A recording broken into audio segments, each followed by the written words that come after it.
ট্রেনে ঈদযাত্রার খবর জানাতে আমাদের সাথে সরাসরি যুক্ত হচ্ছেন সহকর্মী আরিফুল ইসলাম কমলাপুর থেকে। এছাড়াও গাবতলী বাস স্ট্যান্ড থেকে আমাদের সঙ্গে যুক্ত হবেন সহকর্মী মোহাইমিনুল খান অপু। শুরুতেই যাচ্ছে আরিফের কাছে। আরিফ, মানুষ কতটা স্বস্তির মধ্য দিয়ে ঈদযাত্রা করতে পারছে? ট্রেন শিডিউল অনুযায়ী ছাড়ছে কিনা, কোনো ভোগান্তি আছে কিনা জানাবেন বিস্তারিত।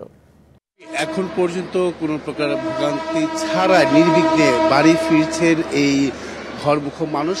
কারণ হচ্ছে এখন পর্যন্ত কারো মুখ থেকে কোনো যাত্রীদের কাছ থেকে কিন্তু আমরা অভিযোগের খবর পাইনি। তবে নির্ধারিত সময়ে প্রতিটা ট্রেন ছেড়ে যাচ্ছে। মাঝে মধ্যে দেখা যাচ্ছে যে যেহেতু 24 তারিখ থেকে এই ঈদের যাত্রা শুরু হয়েছে রেলপথের, সেই 24 তারিখ থেকে এখন অবধি দু একটি ট্রেনের বিলম্ব, বিশেষ করে 1.5 ঘন্টা বা 2 ঘন্টা সর্বোচ্চ বিলম্ব হওয়ার ঘটনা কিন্তু আমরা দেখেছি। এর পাশাপাশি একটি বিষয় জানিয়ে রাখি যে ট্রেনের যে 25% টিকিট কাউন্টার থেকে স্ট্যান্ডিং টিকিট ক্রয় করার কথা, সেটা কিন্তু শেষ হয়ে গেছে। তাই প্রত্যেকেই এখন যারা যাচ্ছেন অনেকেই কিন্তু বিনা টিকিটে ভ্রমণ করছেন।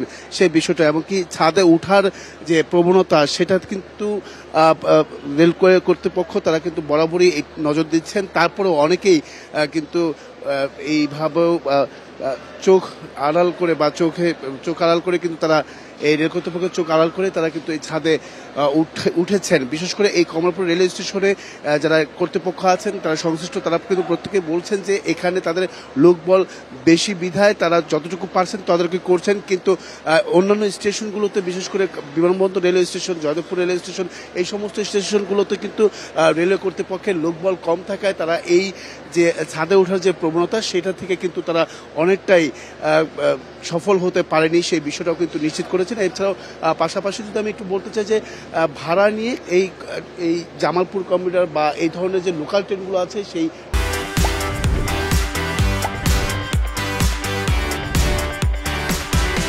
ট্রেনের যাত্রীদের কাছ থেকে আমরা যতটুকু অভিযোগ শুনতে পেয়েছি, বাড়তি ভাড়া আদায়ের একটি অভিযোগ কিন্তু রয়েছে।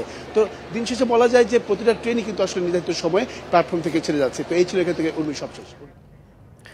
অনেক ধন্যবাদ আরিফুল ইসলাম। নিশ্চয়ই পরবর্তী বুলেটিনে আবারও আপনার মাধ্যমে আমরা তথ্য জানতে পারবো। সড়ক পথে ঈদযাত্রার খবর জানাতে রাজধানীর গাবতলী বাস স্ট্যান্ড থেকে আমাদের সাথে এবারে যুক্ত হবেন সহকর্মী মোহাইমিনুল খান অপু। একেবারেই চাপ কম এবার সড়ক পথে, এবং খুব একটা ভোগান্তিও নেই বলে এর আগে জানতে পেরেছি আমরা। কেমন দেখছেন আজকের পরিস্থিতি?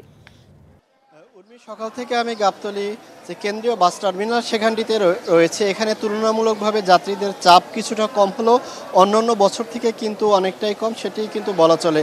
এখানে দক্ষিণ অঞ্চলের বরিশাল, খুলনা সহ অন্যান্য রুটের যে গাড়িগুলো রয়েছে, সেই গাড়িগুলো কিন্তু এখান থেকে ছেড়ে যায়।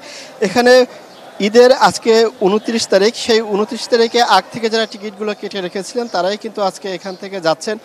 পাশাপাশি কিছু লোকাল বাস রয়েছে এখানে, যে সকল যাত্রীরা আসেন এখানে এসে টিকিট কেটে সেসব বাসগুলোতে যেতে পারছেন। তবে অনেকে টিকিট কাটতে পারলেও কিন্তু তারা সেক্ষেত্রে কিন্তু গাড়ির জন্য অপেক্ষা করছেন, গাড়ি এখন পর্যন্ত আসছেন না, এমনটা কিন্তু অভিযোগ করছেন। আর উর্মি, ভাড়ার বিষয়টি যদি বলি, যে ঈদকে সামনে রেখে তারা কিছুটা ভাড়া নিচ্ছেন, বেশি নিচ্ছেন, তেমনটাই কিন্তু যাত্রীরা অভিযোগ করছেন। তবে সেটি তুলনামূলকভাবে বেশি নয়। এবং আমি কাউন্টারের যে স্টাফ যারা রয়েছেন তাদের সাথে কথা বলেছিলাম, তারা যেটি বলছেন যে পদ্মা সেতু হওয়ার পরে তাদের যে এই গাবতলী থেকে বরিশাল, খুলনা, যশোর, ফরিদপুর, মাগুরা, নড়াইল, গোপালগঞ্জ, তারপর কেশবপুর, সাতক্ষীরা, এসব রুটে কিন্তু যাত্রীর সংখ্যা তারা একবারে কম পাচ্ছেন, তেমনটি কিন্তু বলছেন। পদ্মা সেতুর আগে তাদের যেরকমের যাত্রীর চাপ ছিল, সেই চাপটা কিন্তু এখন তাদের নেই। মানে বলা চলে যে গাবতলীর যে চির চেনা যে রূপ, সেই রূপটি কিন্তু এখানে নেই। আমরা একজন কাউন্টার স্টাফের সাথে কথা বলবো, আমরা জানতে চাইব যে সকাল থেকে যাত্রীর চাপটা আপনারা কেমন দেখছেন? সকাল থেকে যাত্রী আপনার গত 2-3 দিকে একটু বাড়ছে আর কি। মানে এগুলো আপনার যারা অ্যাডভান্স টিকিট নিচ্ছে তারা আসছে, আর রানিংয়ে যাত্রী খুব কম।